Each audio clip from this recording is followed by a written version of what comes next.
Hi everyone, continuing on from my upload of the Guardian starting area last video, I'm now doing the Defiant starting area. The class I've chosen here is a warrior, and I'm pretty much just going to randomly generate this character and start it off so you can watch the intro sequence for this area.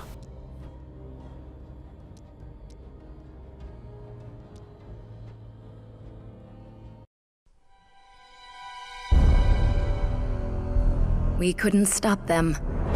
Without Ascended, we just weren't strong enough. I wasn't strong enough.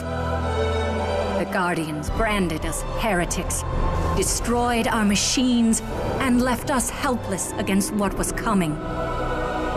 Invaders from the Rifts swept through the world like a plague. They crushed the Guardians, and then all of Talara fell before them. In their wake came the most ancient of evils.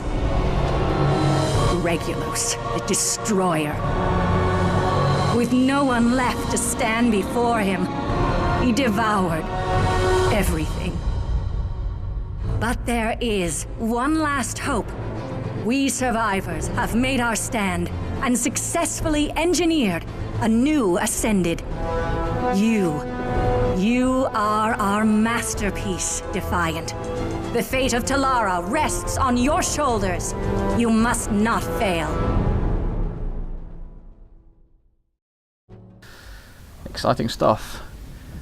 So once you've logged in as a Defiant, once you've watched the intro sequence, you start in one of those vats you saw just at the end of the cutscene there.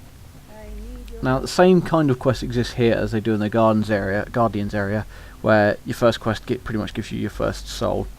So you speak to the technician, and if you want to check the rewards out beforehand you can. Now again, as I said, I've never played this warrior kind of class. I've always been a mage or a caster. I did try the cleric as well for a bit, so I'm a bit slow going through all these quests. Really I should have just hit accept and skipped on, but I wanted to see if there's anything different. So first quest is to go and get ourselves the skills that we need. Now I got a bit confused here because the map says I'm stood right on top of the quest giver, but none of these seem to be that person. There's a healer and a couple of other things. He's actually on the next floor above us, so you've got to go up the stairs, round the corner, and then once you get around the corner he's there. Now what I did think was quite cool, if you look on the walls, there's these tubes of liquid running along. There's nothing like that in the Guardians area. They're all very holy relic-y kind of people, whereas these guys are techno mages, I think is the name that they're given somewhere along the line. Welcome back to life, Ascended. Yeah, he's an eldritch technician, which is pretty cool. Now for my first skill, I wasn't sure what to go at. There is like a Beastmaster talent that you can go with for a warrior, which gives you a pet, which I was tempted by. But in the end I went for the two-handed, kind of I want to hit it with my stick specialisation if memory serves me. I think I went for a Riftblade actually. Yeah, I went for Riftblade first, then I went for the two-handed specialisation. Riftblade is pretty much imbuing your weapon with magic. It gives you fiery attacks, blade enchantment that makes it lightning, and one of the first skills you get is throwing a spear as well, which is quite cool.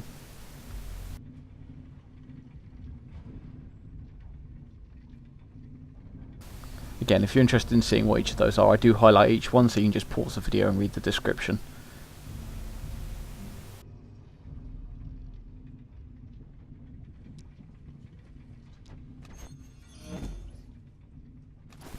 All the tutorial messages that appear are exactly the same as what you get when you're in the Guardians areas. You've gained a soul, etc, etc. Since I've already done all that, I'm not really going to read them all. I just close the tutorials out the way.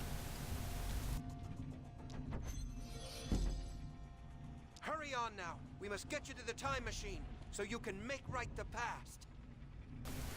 And no, you didn't mishear him. He did say, hurry on now so we can get you to the time machine. More will be explained as we go through this story, so I won't ruin it there. But yeah, you did hear him right. He does say time machine.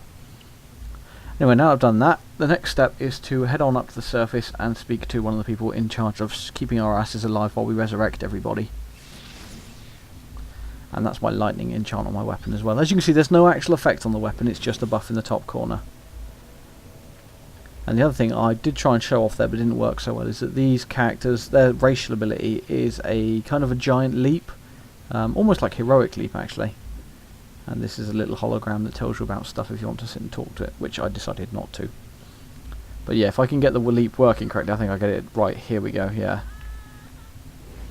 Kind of heroic leap, kind of straightforward. There's no area of effect damage when you land though, it's just literally for, I'd say, running around.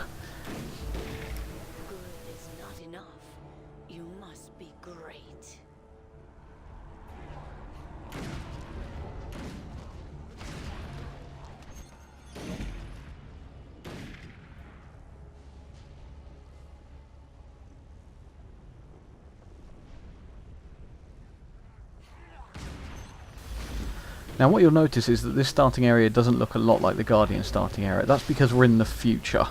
Where the Guardians, if you play the Guardian starting area, they kill Regulus in the past kind of thing, or kill the avatar of Regulus in the past and then get transported forward 3 years. These guys seem to start at the end of days and it goes backwards. The story explains more as we go along, so you'll pick it up as we go. As you see, I've got to kill these Talaran husks, which from what I can understand, what it's told me so far, is they're villagers that have mutated by being exposed to Regulus' magic. So the idea is you just kill them off and give your guys a bit of a break in the fighting. One thing you will notice though is that my quest objective is only counting down 1 so far, despite I've killed 3 or 4 of them. Reason for this, if you look on the map, is I'm not in the right questing area. I didn't really notice, I was just killing everything that was running at me and then realised afterwards that I hadn't made any progression. So yeah, make sure you're killing things in the right area if you want to progress your quests forward.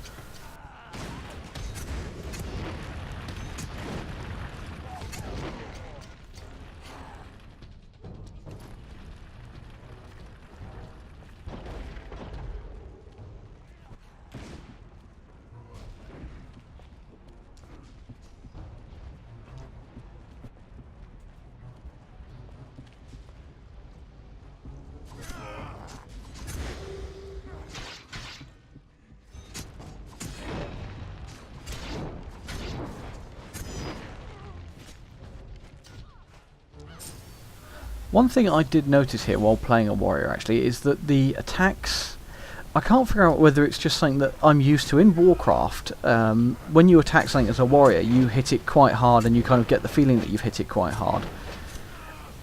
In here you don't seem to, it seems to take a lot of effort. I mean, this guy bugs out anyway, so I don't kill him a lot, but it seems to take a lot of effort to do a lot of damage, and I'm not sure how I feel about that, because considering the fact you want to be an Ascended and a Champion, you would have thought you could hit fairly hard, you'd be able to kill things sort of within 2 or 3 shots. Now maybe that's down to me being a Warcraft player, where Warcraft, as a lot of people say, is quite easy for leveling now, because you are quite powerful. Even if you don't have heirloom items, you can deliver a lot of damage within a few attacks, especially once you get to like level 10 or so.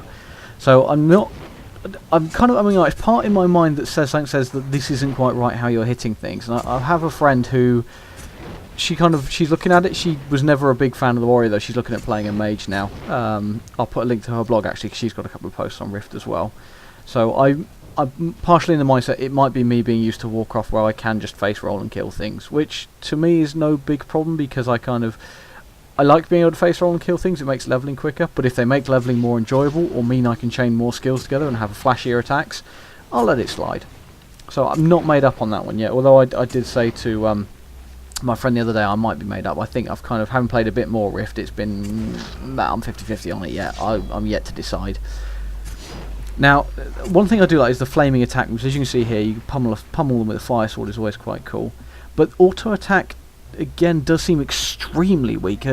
For a warrior, your auto attack normally does a fair bit of damage, but again, offset it against the fact that when you do an attack, you can actually, I can just keep hitting the one button and doing a fire sword attack, so I'm assuming auto attack is literally just there as a fill in the gap kind of thing. Whereas in Warcraft you use your auto attacks to build rage and everything else, you build your rage, so to speak, as a warrior by slapping things with special attacks. So the more special attacks you use, the higher your rage builds. And it's not even rage actually, to give it its proper name. If you look at my action bar in the top corner of the screen, there are 3 swords underneath it. Every time you hit someone, the yellow bar goes down and slowly regenerates. So it's like an energy bar. That decreases every time you use an attack. You generate one of those swords with certain attacks though, and then once you've got 3 of those swords, they're like combo points, you can then punch a power attack into someone's face. And that's a very open system. As you'll see as we go further through this video, I do get quite a few good shots in of different combinations that increase my power and look quite cool as well.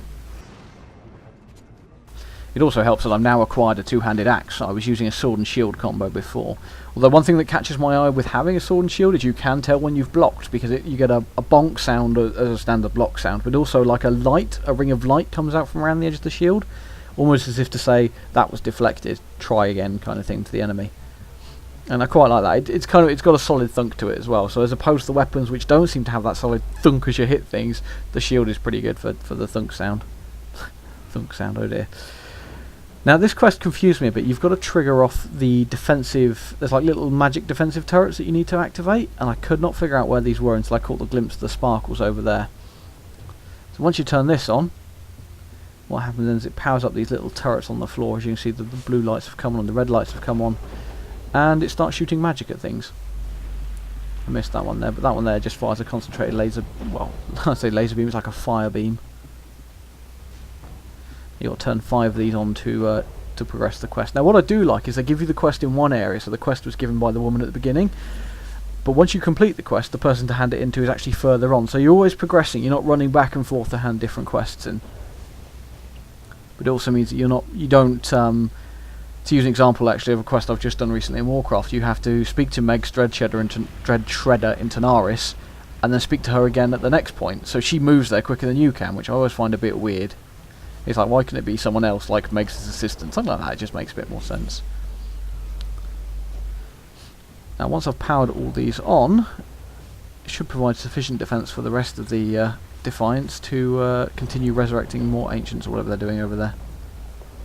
Again, I wasn't really paying too much attention to the story. I don't let myself get engrossed during betas, because otherwise I then get to the point where it's like, I really want to find out what's going on with the story.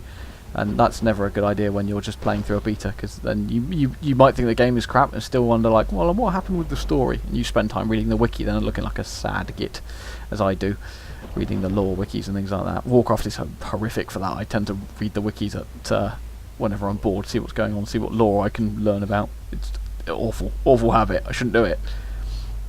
So anyway, new quest rewards, and that is a two-handed sword there that I want. And this guy chucks both at you. It's kind of like a, here, yeah, we've got 2 swords, which one do you want?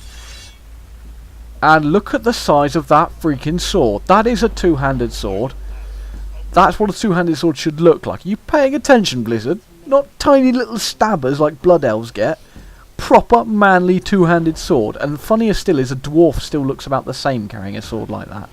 It's brilliant. The sword is like twice the length of the dwarf.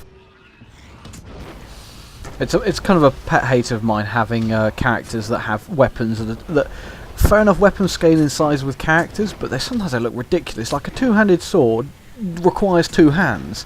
And to use the Blood Elf, and if people wonder why I keep referencing Blood Elves, it's because I play a Blood Elf Paladin on Warcraft, and in Retribution spec it's kind of like a sword that wouldn't really class as 2 hands, and you got it there in 2 hands. It's like, well, it looks really tiny, just use 1 hand. Especially female Blood Elves, they have the same problem where the weapons are small. Anyway, enough about Blood Elves.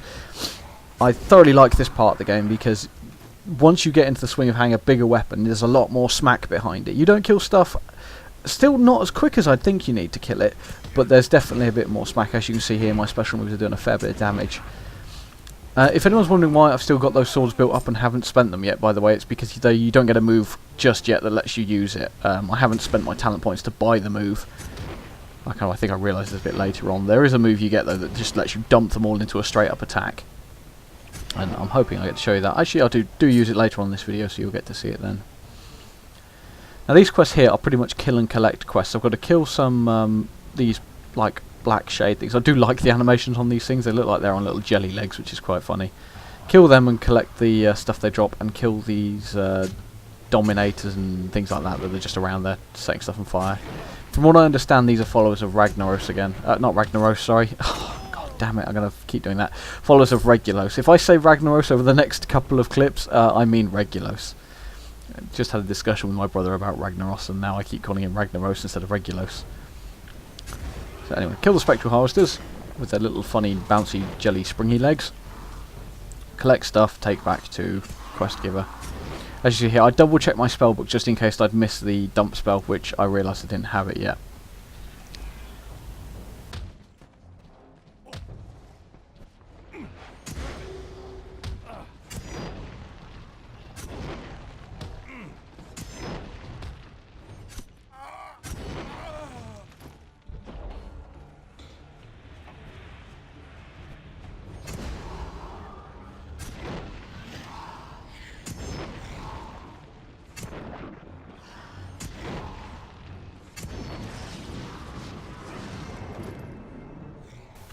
There we go, another ding. And as you saw, the text is red as well, which if you've watched my Guardians video, you'll know it's all blue and shiny, whereas the Defiants get kind of a big red effect. I think it's their whole colour thing is that the Defiants are more red. A lot of their magic skills are red, a lot of their effects are red, whereas the Guardians are all blue and little holy, help you out kind of magic.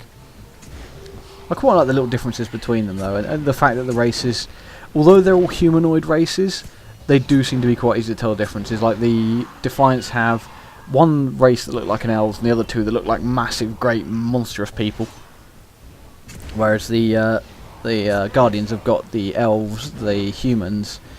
Both sides have humans, actually. That's my one concern. But from what my brother said, is the humans are quite pale-skinned. I haven't really looked at them. I've just gone for these big meat sacks since I was rolling a warrior anyway. They get a bonus to strength.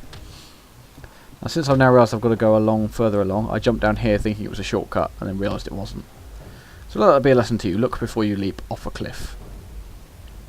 But I can use this time running back to work out what talents I've got, or try. And then get completely confused and just give up on it again. Once I get back to the village up here, I'll have a look at my talents and we'll see what I spend them in.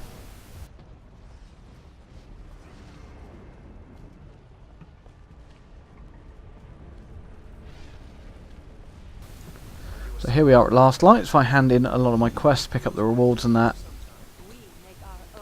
And here's my next soul.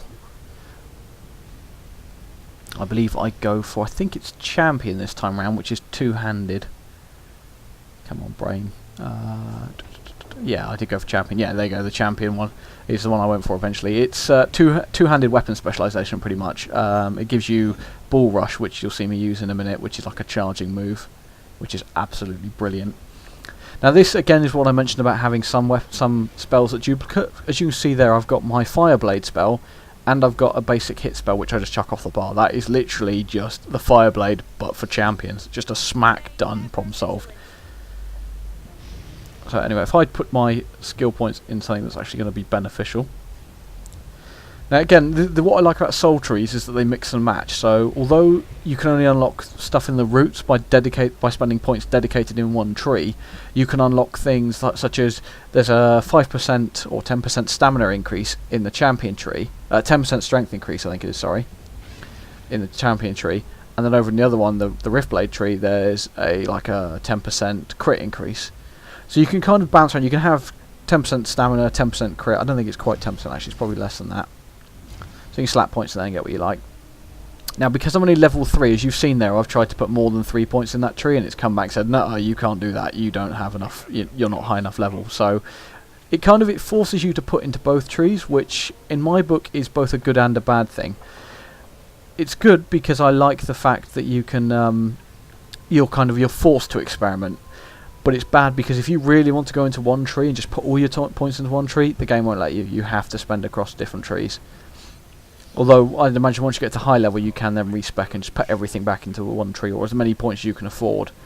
I don't quite know what the level cap is. I've heard rumours of 50. So whether you have 50 talent points or whether you end up with more talent points because you sometimes earn doubles or triples or whatever, or there's different ways of earning them. Anyway, I don't know. Anyway, the spells I've got now, I've got my standard hit with sword, which you've seen, and I've got this one which sets my sword on fire. And what you do then is when you hit them with it, they slowly burn over time, and I do quite like the way that looks. It's sort of a set sword on fire, hit them with flaming sword, done. Now, Bull Charge, or Bull Rush, is that. It's kind of a full-on charge towards the target, full glowy trail and everything. Straight in there, and I dumped in the, I can't remember what it's called now, Champion Strike I think. It's the one that used all my swords up straight away. Not as powerful as the flame one. I do like the flame one. You sort of hit them, they're on fire, they burn over time. I'd imagine if something lasted long enough, you can stack both up. So you can stack them up with the flame damage, then go back and slap a champion strike straight in their face as well. So there's plenty of variation there. So you can kind of rotate round. So one time you do fire, the next one you do a strike, then you do fire to refresh the duration. Anyway, for this quest, I've got to pick up these guys' remains, which are in these little like discs on the floor. When you do that though, it does resurrect their spirit, so you've got to fight their spirit first of all before you can pick the remains up. Sorry, resurrects their body before you can pick their spirit up and have it come and help you.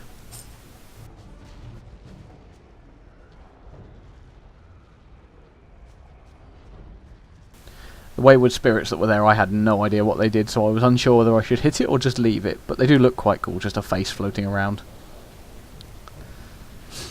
Now, this model that you've just seen crawl out the ground to attack me is pretty cool, the skeleton with the shield and that, but it's also the same one the Necromancer gets as a pet. It's called a Skeletal Stalwart if you play a Necromancer or thinking of playing one. And it has glowing red eyes! It's awesome! I will, again, get a video together of my Necromancer so you can see those in effect. I'm going to take on yet another one of these guys. You just got to keep killing these until you're done. Now, a lot of these I've noticed are reused models from the Guardians area. As you remember, I had to kill these, they were called Flesh Flayers, going up towards one of the points there.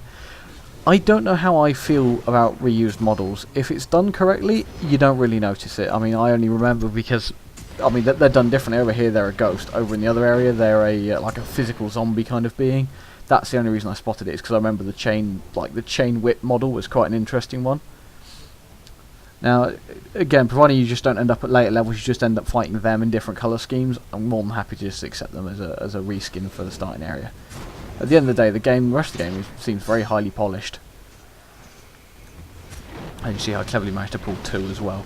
This is where that fire move comes into a world of its own, because you can set it on one, turn around and beat the other one, or set it on one, beat one, build up flame, hit them again.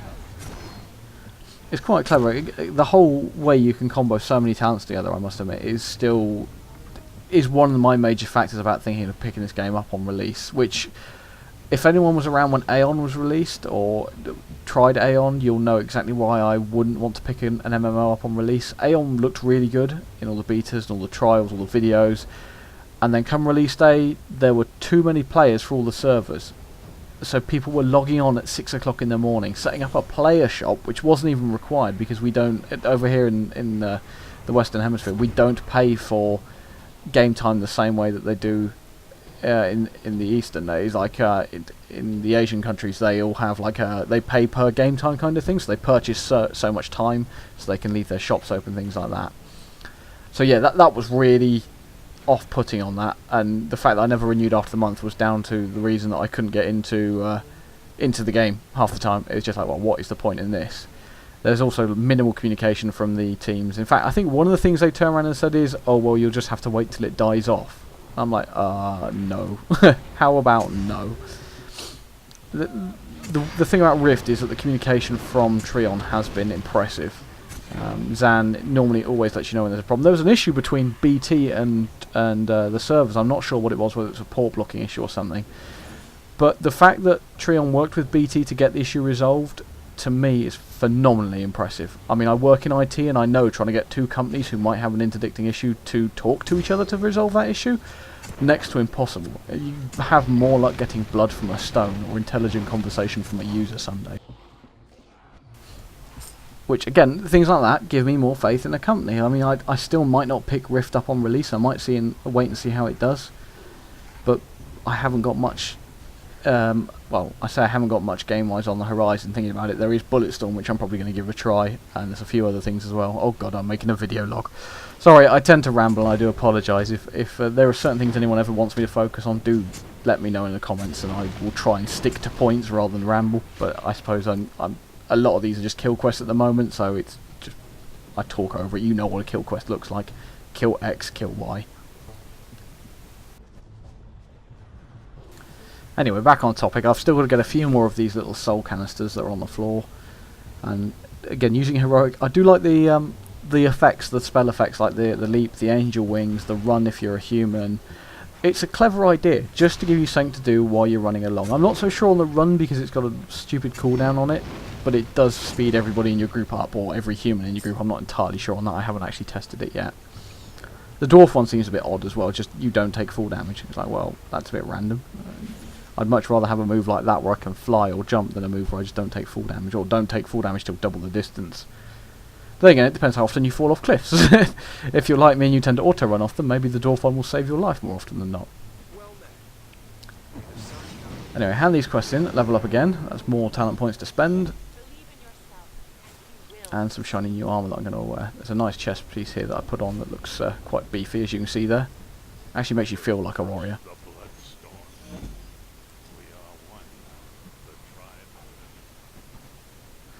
So there we go, and there's a pouch as well. I've noticed in the starting areas you tend to get at least 2 pouches as well, so it's not like you're struggling for bag space, as long as you remember to sell all your stuff as well, which is, again, the quickest way of making money. Just sell, sell, sell. Anyway, with that out of the way, spend the few talent points that I've picked up as we go along. I think I'll go for increased strength now. And as I said, I'll keep these videos short, so I will leave that here, and I will hopefully see you pick up for part 2 once I've got it uploaded. So I've been Metroid2K, and this has been Riftwatch.